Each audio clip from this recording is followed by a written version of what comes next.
Olá, Cassiano Bittencourt, pelo Visão Estrategista. Hoje, para comentar a Apvida, o resultado do segundo trimestre de 2019. A operação foi analisada bem a fundo no primeiro trimestre de 2019, inclusive ficou um vídeo super longo. É importante que veja. O vídeo está aqui na descrição, tá? É só rolar um pouquinho para baixo o YouTube aí que você consegue ver ali o link direto para o vídeo. É bem importante para entender a operação, então eu sempre aconselho, dou uma paradinha. Agora a gente dá uma continuada. Esse vídeo aqui vem para justamente reforçar a continuidade na tese de investimento. Agora eu vou organizar essa tese de investimento de uma forma um pouquinho mais clara. Ela é baseada ali em 4 fatores, tá? A ampliação da capilaridade no Brasil e a verticalização cada vez maior da operação. Então isso a gente viu no vídeo anterior e também continua vendo na operação agora, vocês vão ver mais à frente. Isso daí basicamente é embasado ali em M&A, né, em compra de outras operações e ainda com bastante espaço para fazer esse tipo de operação, ou por endividamento, ou por caixa próprio, ainda tem ali bastante espaço para ela ir para cima e comprar outros grupos. A aplicação do modelo Apvida nessas outras operações, então isso é algo que a gente só vai conseguir verificar no longo prazo, à medida que ela vai integrando as novas operações, incorporando as novas operações, mas de qualquer forma é algo aí que está na tese. A medicina preventiva como controle de sinistralidade, eu acho que isso daí é algo bem interessante que a empresa faz, que é justamente esse investimento forte em medicina preventiva, como explicado lá no primeiro trimestre de 2019. É uma checagem que tem que ser feita continuamente pela gente para garantir a validade dessa tese e a melhoria da operação contínua, né? A melhoria contínua dessa operação. Então a empresa deveria estar sempre aí, além dessa preocupação com expansão, está melhorando continuamente a operação, e isso daí também é outro fator que a gente tem que fazer uma checagem contínua, tá? A tese definida, tendo essa tese de investimento bem definida, a gente vê ali o quê? A tese é basicamente composta por crescimento agressivo e melhoria operacional. A primeira parte depende aí de sinergias e incorporação das operações novas que ela vai comprar, ou até do crescimento orgânico. Isso daí só fica visível para a gente à medida que o tempo vai passando, então isso daí é um foco mais para o nosso longo prazo, o nosso motor de crescimento. E a segunda parte, que é de melhoria operacional, que exige o quê? Um due diligence contínuo. Due diligence é aquela checagem nas contas para garantir a viabilidade e de fato, a validade da tese, né? A gente andando aí para justamente a análise em si, a gente vê ali que a empresa continua expandindo, então ela teve aí recentemente compra de novas operações menores, não tão grandes quanto a São Francisco, que está avaliada no primeiro trimestre, mas operações menores que vêm aí para angariar uma melhor, outros pontos aí na operação, né? Alinhado com a estratégia. A gente vê ali o Grupo América, que opera em Goiás, tá? Verticalizado, uma operação verticalizada parecida com a da Apvida, mas um pouco menor. Foi fechada essa compra em julho. Também em julho, a operadora RM Saúde, então assim, que é a operadora de Minas Gerais, de plano de saúde, então é mais uma adição ali na operação da empresa. O Hospital de Clínicas e Fraturas de Cariri foi outra operação que já começou a operar dentro da estrutura da empresa desde agosto, então são operações que não estão ainda afetando ali o resultado, mas a gente vê justamente essa preocupação da empresa de manter essa expansão. Além disso, a gente vê ali nos números do aumento da estrutura dela a continuidade da verticalização, então aumento no número de hospitais e leitos, aumento forte no número de clínicas e aumento também nas operações ali de imagem e laboratório, tá? Passando para a parte mais numérica da operação, a gente vê ali que a base de beneficiados tem um crescimento maior do que o mercado. Não é um crescimento que parece muito agressivo quando a gente vê ali 6% de crescimento na base de saúde, 8,8% de crescimento na base de clientes de odonto, mas quando a gente olha o setor de saúde cresceu 0,2% versus esses 6% da empresa, então cresceu consideravelmente acima do setor, e o setor dos planos de saúde de odonto, dos planos odontológicos, né, cresceu 5,7% versus 8,8% da Apvida, então a empresa superando o mercado consistentemente. Ticket médio em saúde crescendo 8,5%, que é super positivo. A queda do ticket médio de 2,6% em odonto se dá pelo mix do produto, né, que está cada vez mais direcionado ali no emergencial e não no plano full. É normal, faz parte ali da operação, acontece. Eles estão trabalhando esse mix, mas ainda operando ali, né, e tentando encontrar um mix certo. A gente vê ali que tem uma queda no ticket médio, mas não é uma queda agressiva demais. E os níveis de sinistralidade, quando a gente olha, continuam muito baixos, tá? Em 59,9%, tá? O nível total de sinistralidade, menor do que o segundo trimestre de 2018, em 61%, e um pouco maior do que o primeiro trimestre de 2019, em 58,7%. Aí mais a título de curiosidade, porque a gente conta ali com um pouco de sazonalidade, né?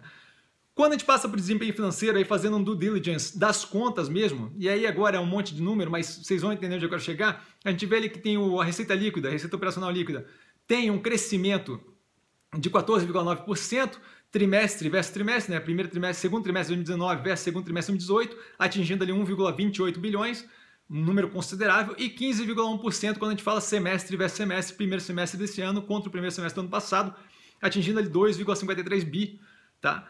Eu gosto de olhar nesse tipo de operação as despesas operacionais e ali no caso vendas, né, e as despesas administrativas. Então quando a gente olha as despesas de vendas, sempre como proporção da receita operacional líquida, ela bateu ali em 10,1%, muito casada com 10% do segundo trimestre de 2018, então manutenção aí na despesa operacional, na despesa de venda versus a receita operacional líquida.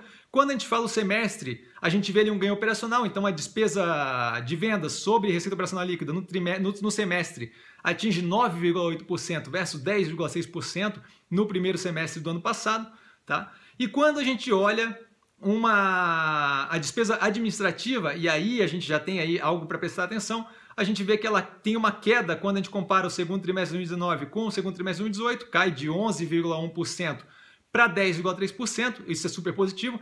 E quando a gente olha no semestre, a gente vê que ela tem um crescimento de 1 ponto percentual, de 9,7% no primeiro semestre de 2018 para 10,7% nesse semestre. Porém, isso daí é aquela questão que a gente discutiu no primeiro trimestre de 2019, que o primeiro trimestre de 2018 não está com aquela remuneração diferenciada para a diretoria, que eu inclusive falei no vídeo passado, que é justamente algo que eu vejo como interessante. Então lá, essa despesa administrativa versus receita operacional líquida acaba descasando e fica ali no nível de 8,3%, que é muito abaixo porque não está ainda justamente implementado esse plano de remuneração. Isso está explicado no vídeo do primeiro trimestre de 2019.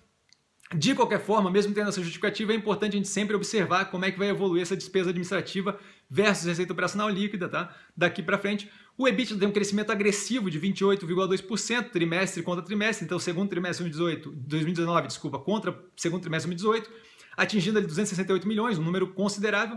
10,9% se a gente fala semestre versus semestre, atingindo 545,4 milhões. Novamente, o crescimento ali é menor, especialmente por causa desse diferencial aí da despesa administrativa do primeiro trimestre de 2018, tá? Então, novamente levando isso em consideração, e a margem atinge 21%, um crescimento forte, frente à margem de 18,8% do segundo trimestre de 2018. Quando a gente fala semestre a semestre, uma queda pequena ali de aproximadamente 0,9 pontos percentuais, de 22,4 do primeiro semestre de 2018 para 21,5 no primeiro semestre de 2019, tá? Só mais um pouquinho, vamos lá. O lucro líquido tem um crescimento agressivo demais, de 51,5%, então a empresa consegue melhorar violentamente a lucratividade de ano a ano, né, do segundo trimestre de 2019 contra o segundo trimestre de 2018, atingindo ali 227 milhões aproximadamente de lucro líquido. Semestre a semestre, um crescimento de 20% aproximadamente, novamente, aquela questão da despesa administrativa. A margem líquida crescendo também forte, mesmo semestre a semestre, então a lucratividade de fato está sendo muito levada em consideração e está sendo muito eficiente esse trabalho. A gente vê ela atingir 17,8% versus 13,5% no segundo trimestre de 2018 e 17,2% versus 16,5% no primeiro semestre de 2018, e aí semestre a semestre nesse último caso que eu citei. A geração de caixa, que vocês sabem que é algo que eu gosto, crescimento de 105% quando comparado com o segundo trimestre de 2018, então esse trimestre versus o mesmo trimestre do ano passado, atingindo 122,2 milhões de reais e crescimento de 25% quando a gente compara semestre contra semestre, o primeiro semestre de 2019 contra o primeiro semestre de 2018. Isso daí vale lembrar sem contar as debêntures emitidas e nem o follow-on, então eu vou dar um tempinho aí e vou falando enquanto isso para vocês lerem essa parte justamente para entender. 2 bilhões de debêntures emitidas em julho, 2,6 bi de follow-on, isso daí poderia afetar o caixa livre, ali, o fluxo de caixa livre, né, que foi justamente o que eu citei, não é o fluxo de caixa operacional, é o fluxo de caixa livre, e nenhuma das duas acaba afetando, porque ainda não estão nesse resultado, vão ser isso no resultado da próxima vez. É importante também dar uma pausa aqui para dar uma olhada no caixa pro forma, para ver como é que fica o caixa depois dessa operação, dado que mesmo não fazendo parte desse resultado a gente já tem as informações. E aí, passando à frente, a gente vê o CAPEX de 58, Capital Expenditure, o gasto de investimento da empresa, em 58,1 milhões. E a parte interessante desse CAPEX, e por isso que eu cito, é o quê? É que é focado na verticalização da operação, em ampliação e construção de unidades assistenciais. E isso daí é justamente mais um ponto naquele direcionamento de aumento da verticalização da operação, tudo muito casado com a tese. Tudo isso que eu falo, e eu sei que foi bastante, sinto muito pela quantidade de números, é o quê? Para mostrar que a empresa está alinhada com a tese, que a estratégia está sendo aplicada e funcionando. O due diligence mostra ali um crescimento forte, mostra justamente o foco da empresa na manutenção de uma ótima operação e melhoria da operação, mesmo com crescimento através de M&A, tá? Acompanhar a evolução é algo que a gente vai ter que fazer continuamente, então especialmente a questão de sinergia e incorporação de novas operações, então isso daí é algo também que tem que levar sempre em consideração ali, e a gente vai fazer trimestre a trimestre. Minha posição está aqui do lado, eu acho que é uma ótima opção para incluir saúde no portfólio, tá? O longo prazo dessa empresa deve ser brilhante, pelo menos na minha opinião, e a gente já consegue ver inclusive o reflexo disso aí no preço nesses últimos meses, desde a última análise, o preço subiu violentamente, né, de R$36 aproximadamente, que era o que estava, para aproximadamente 50, 51 reais aí recentemente. Tá com dúvida? Eu tô sempre no Instagram, quer discutir um pouco mais, @investircomsim, tô sempre lá, só mandar uma direct message, a gente conversa e não tem nenhum problema, tô sempre postando lá e abrindo minhas posições. Por hoje eu fico por aqui, vale lembrar que quem aprende a pensar bolsa opera com o mero detalhe e até a próxima análise.